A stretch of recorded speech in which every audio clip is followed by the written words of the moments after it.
5 speaker brands, premium price tags, impressive showrooms, and repair technicians who refuse to own any of them. Stay until brand 4. That name will genuinely surprise you. Today, the repair shop Truth goes public. Polk Audio. Walk into any Best Buy in America and you will find them. Floor-to-ceiling displays, impressive specifications, competitive prices. Polk Audio has been a fixture of American hi-fi retail for 50 years. The showroom looks convincing. The repair shop tells a different story.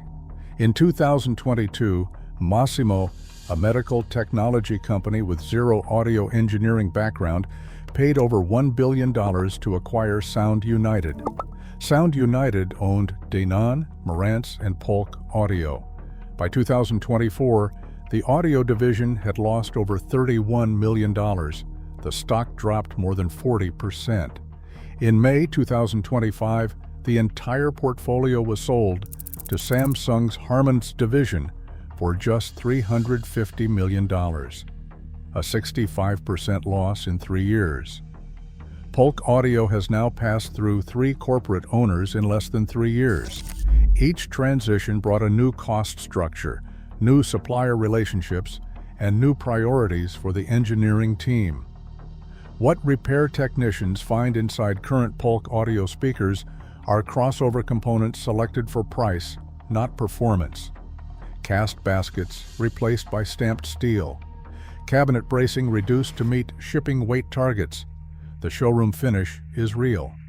The engineering decisions behind it are made by people whose primary expertise is quarterly margin targets, not acoustic engineering.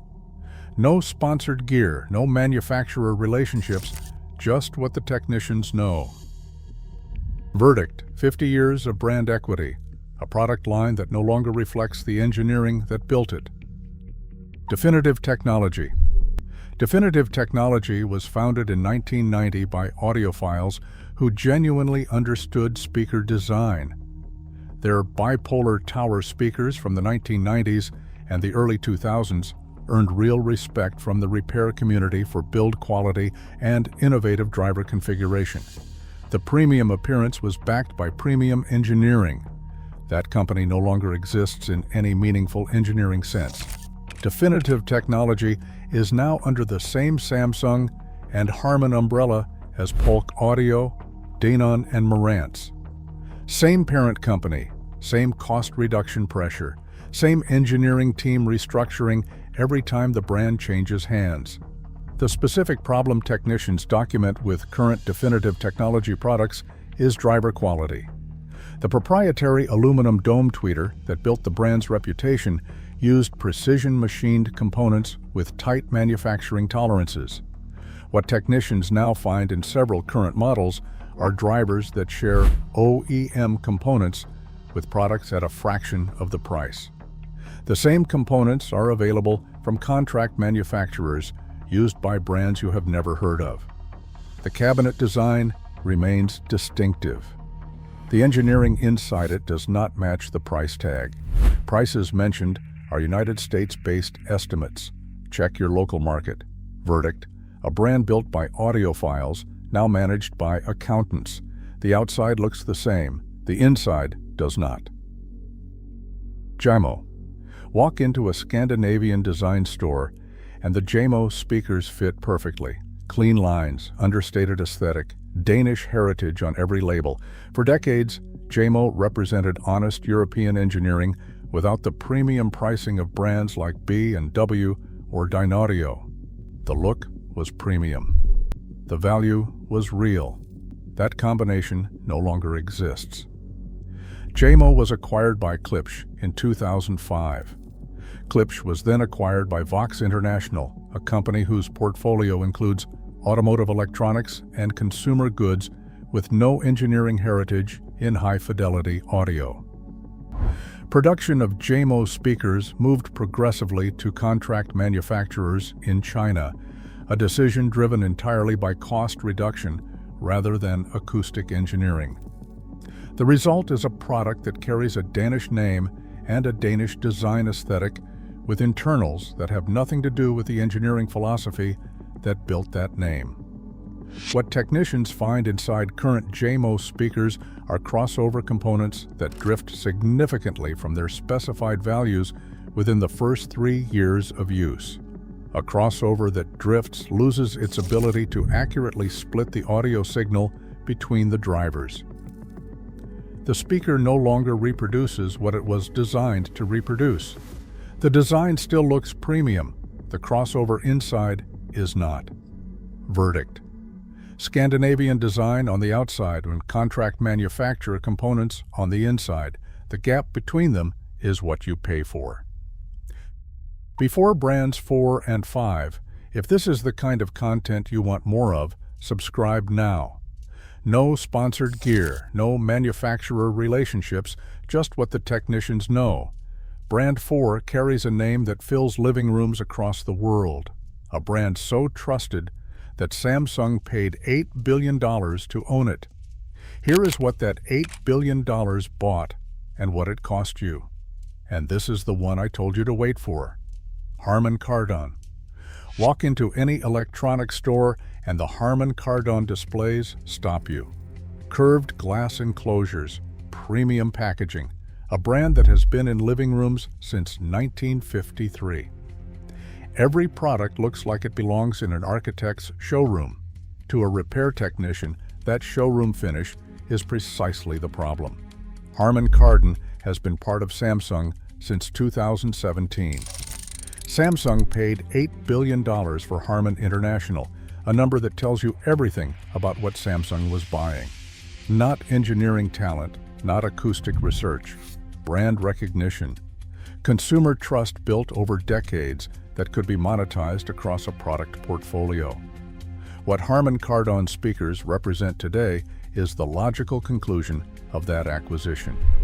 Premium industrial design, distinctive aesthetic, and internals that technicians describe as consumer electronics dressed in audiophile clothing.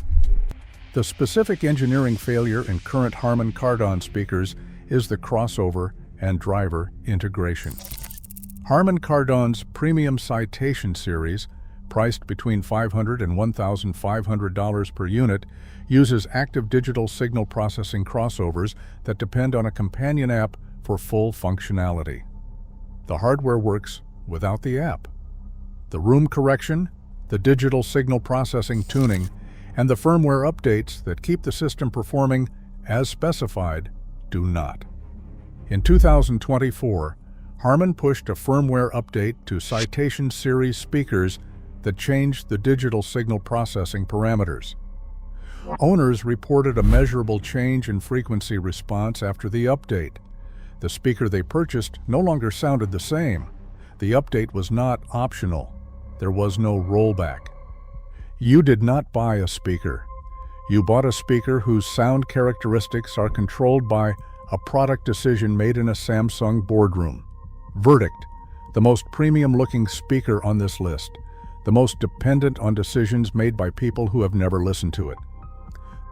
The most expensive mistake you can make right now. Mission. Mission was founded in Cambridge in 1977 and became one of the most respected British speaker brands of the 1980s and 1990s.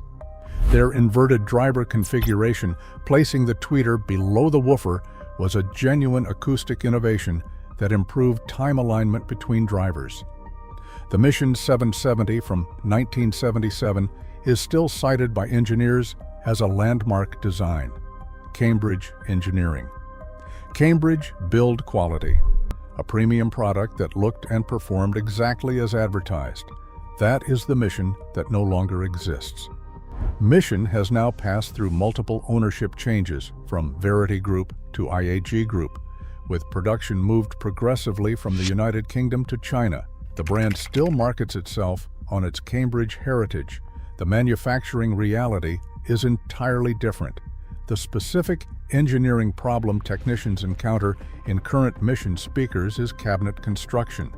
The original Mission cabinets used extensively braced medium-density fiberboard with internal damping material chosen for acoustic performance. What technicians find in current models is thinner cabinet walls with reduced internal bracing, a construction approach that introduces cabinet resonance that the original Mission speakers were specifically designed to eliminate. When the cabinet resonates, it adds its own sound to the music. That is the opposite of what a speaker is supposed to do.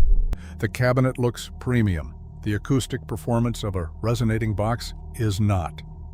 Verdict: Cambridge heritage on the label, Chinese contract manufacturing inside. The name promises something the product no longer delivers. So what should you actually buy? The technicians have already answered this question. Their listening rooms look nothing like the showrooms that sell the brands on this list.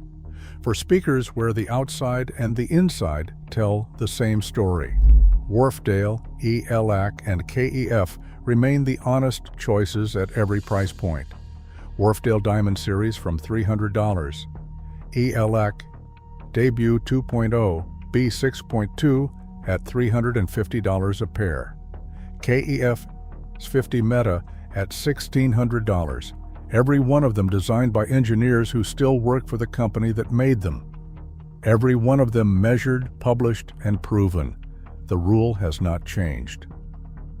3 words: passive, measured, serviceable.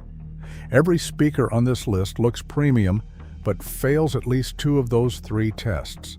The brands this channel recommends pass all 3 and look exactly like what they are. Here is the principle I want you to take away from this video. 1 sentence. A premium finish is the easiest thing to fake. Engineering is not. Samsung now controls more hi-fi brand names than any other company in the world. The showrooms still look the same. The engineering teams that built those reputations are not guaranteed to still be there. The cost targets that replace them are. Buy from companies where the engineers still make the decisions, not the designers. If this saved you from an expensive mistake, subscribe. Which speaker brand looked premium when you bought it and disappointed you when you opened the box? Drop it in the comments. See you next time.